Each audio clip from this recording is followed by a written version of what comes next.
Bonjour à tous et à toutes, j'espère que vous allez bien. Je vous retrouve aujourd'hui pour un nouveau tuto. Je vous présente mon projet pour la fête des mères, mais évidemment vous pouvez l'adapter pour une autre occasion si vous le souhaitez. Donc maman, si tu regardes, tu peux couper la vidéo maintenant et celle de la semaine prochaine aussi s'il te plaît, sinon tu vas te spoiler. J'ai trouvé, oui nous les filles on n'achète pas on trouve, j'ai trouvé cette mignonne petite orchidée à Lidl et j'ai eu envie de lui faire un bel écrin pour l'offrir à ma maman. Donc voici le projet que je vous propose de démarrer aujourd'hui avec moi et j'espère que ça vous plaira.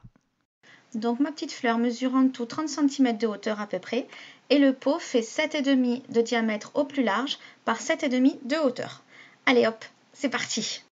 Donc on aura besoin de carton de calendrier de 2 mm d'épaisseur et le premier morceau mesurera 19 par 28,5.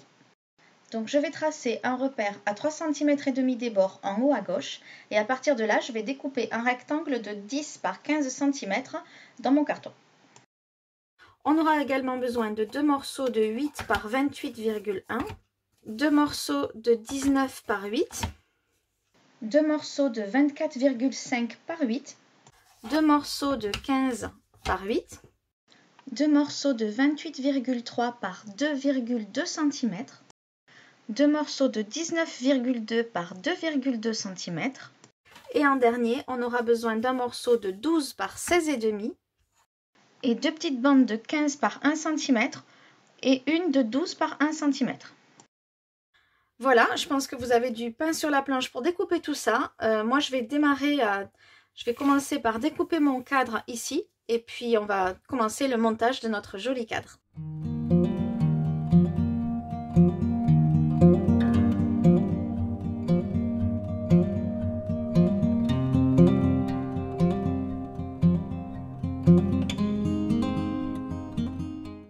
Et voilà. Et dans cette chute, je vais découper deux carrés de 7,5 par 7,5. On aura également besoin de rhodoïdes, un morceau de 12 par 17 au minimum et un petit carré de 7,5 par 7,5. Pour la décoration de notre cadre photo à fleurs, je vais utiliser évidemment le bloc Botanique Vintage de chez Action. Je sais que vous l'avez beaucoup cherché. Il y a plusieurs feuilles qui m'ont tapé dans l'œil dans ce bloc et notamment celle-ci que je trouve juste magnifique et que je vais utiliser pour habiller le fond de notre cadre, comme ça. Et pour pouvoir optimiser ma découpe, je me suis préparé un gabarit en feuille toute simple d'imprimante pour savoir où je dois placer mon papier, où je dois faire ma découpe pour pouvoir optimiser, avoir par exemple le papillon ou avoir cette jolie branche qui grimpe, voilà. Donc pour le fond de mon cadre, je vais découper un morceau de 25,5 par 16. Pour mon cadre, un morceau de 21 par 30,5. Ensuite pour le dos, un morceau de 19 par 30,5. Pour les côtés extérieurs, deux morceaux de 30,5 par 10. Pour le haut et le bas extérieur, deux morceaux de 19 par 10. Pour les côtés intérieurs, on va avoir besoin de deux morceaux de 26,1 par 10. Et pour le haut et le bas de notre cadre intérieur, deux morceaux de 15 par 10. Il nous faudra également un morceau de 18 par 10 pour habiller notre pot de fleurs. On utilisera aussi du washi tape. Faites en sorte qu'il soit assorti avec votre papier de cadre photo. On peut commencer maintenant et je reprends mes morceaux qui font 19 par 8 et 28,1 par 8. Donc les morceaux longs viennent se poser sur les morceaux courts. Je démarre le montage de la partie extérieure de mon cadre. J'utilise pour cela du craft gommé, mais si vous n'en avez pas, vous pouvez utiliser du packaging tape paper d'Action. Il va très bien aussi.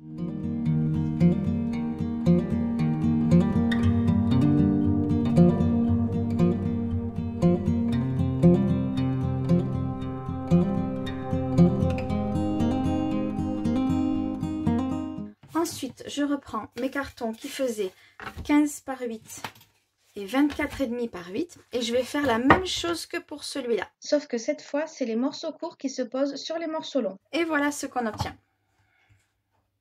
Je prends maintenant les morceaux qui font 28,3 par 2,2 et 19,2 par 2,2. C'est un repère à chaque extrémité à 2,2 cm et je vais découper les diagonales. Et voilà ce que j'obtiens. C'est la face avant de notre cadre photo à fleurs. Essayez d'être précis dans vos découpes. Allez, on continue. Je reprends mon fond de cadre et avec un morceau de washi, je vais venir habiller les arêtes de mon cadre intérieur.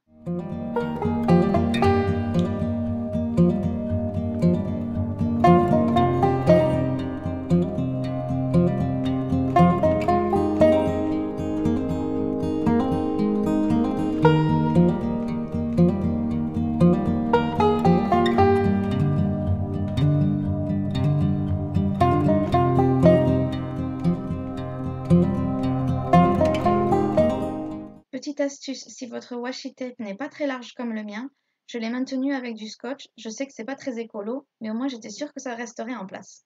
Maintenant, je place mon papier déco sur l'arrière et je le centre à 1,5 cm de chaque bord.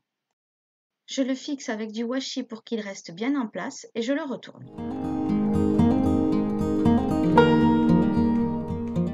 Avec un crayon à papier, je vais tracer un repère à chacun de mes angles. Je récupère mon papier déco et je vais tracer mon rectangle un peu plus grand de 2 ou 3 mm en fonction de la largeur de mon washi. Ensuite, avec mon cutter, je viens découper cette fenêtre.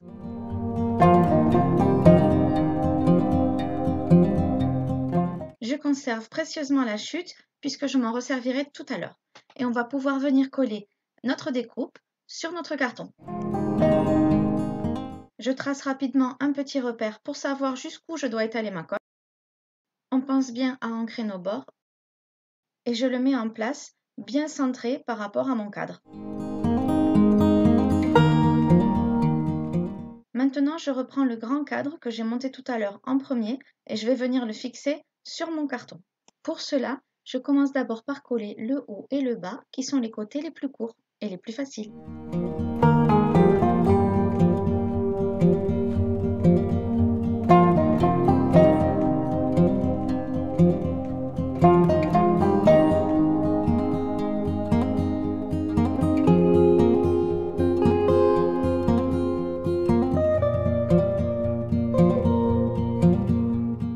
Attention maintenant pour aller placer les bandes de craft gommées à l'intérieur de la boîte. Il ne faut pas qu'elles dépassent sur le papier déco, sinon ça se verra une fois le travail terminé.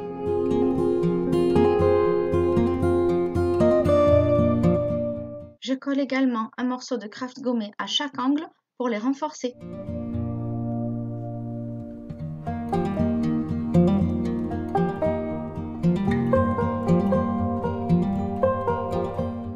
On va se préoccuper maintenant de l'habillage des côtés extérieurs de notre jolie boîte. Et pour ça, je reprends mes deux morceaux de 30,5 par 10 et mes deux morceaux de 19 par 10. On va commencer par les grands et on va faire un premier pli à 1 cm du bord sur chacun des deux bandes.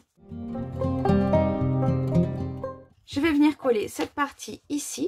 Donc je vais m'aider de mon pli pour pouvoir me placer bien dans l'angle. Et on va faire en sorte d'avoir à peu près 1 cm de chaque côté qui va dépasser ici et ici.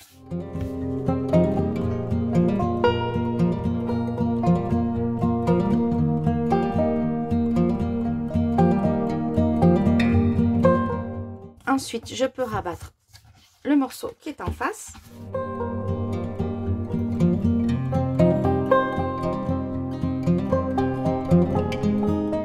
Pour les angles, je pince et je coupe.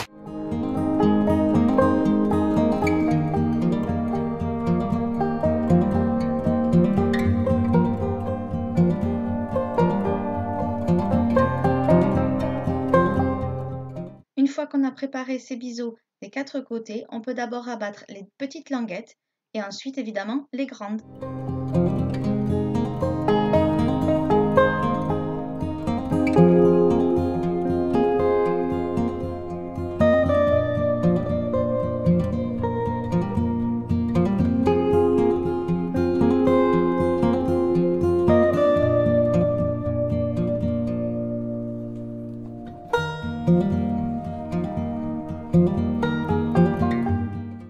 Et voilà ce que j'obtiens.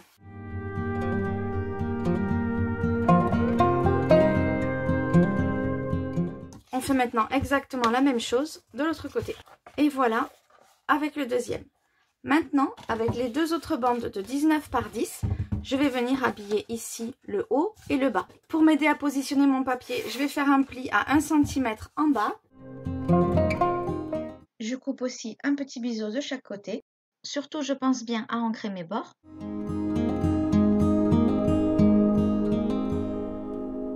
Maintenant, je peux faire un biseau de l'autre côté et je peux rabattre ma petite languette.